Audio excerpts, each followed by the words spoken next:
So today they sent me to this job. The only thing I will ever call the Laars job. Part 1.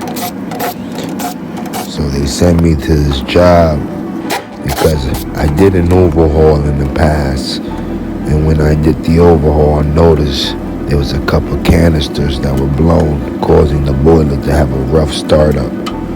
So I put in for it. And yes, we got the job. So right now I'm taking out the hot surface igniter that I put in for the overhaul. And I'm gonna see which canisters I recommended, because I don't remember which canisters it was, and I don't want to just start pulling canisters out. Now I'm not gonna lie to you, it's easier to just open up the back. If I open up the back, it would pretty much expose everything and I can see which ones it is. But if I can catch it from the front, it will make it a little bit quicker.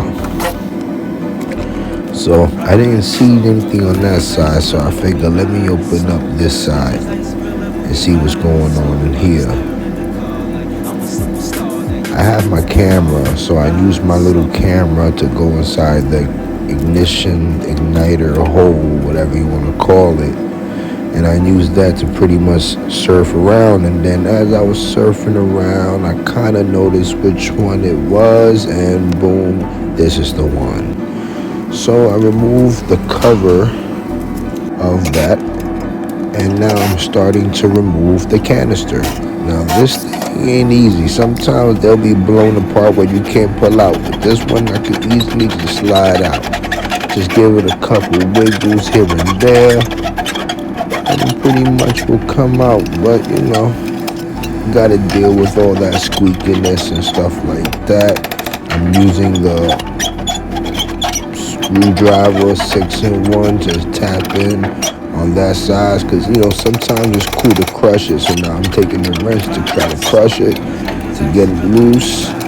Now I'm taking the scraper to try to wedge it out a little bit. It's gonna come out. If it doesn't, I'm gonna have to open up the back and cut it. But I think I'm gonna get it out. There you go, just keep trying to pry it out a little bit with the scraper. And right there, boom, we got it out. And that's the reason why we changing it, that little blown canister right there. Now I'm like, let me use the camera to see if I see anything else, and to be quite honest, I don't really see anything else. Look at that, you can see inside of it yourself. So I decided to open up the back anyway to make it a little bit easier and do a little bit better of an inspection, because I'm like, man, just in case I miss one, you know, I ain't gonna miss it. So I ended up changing two. And right now I'm putting it back together. Right now I'm zipping the gas manifold.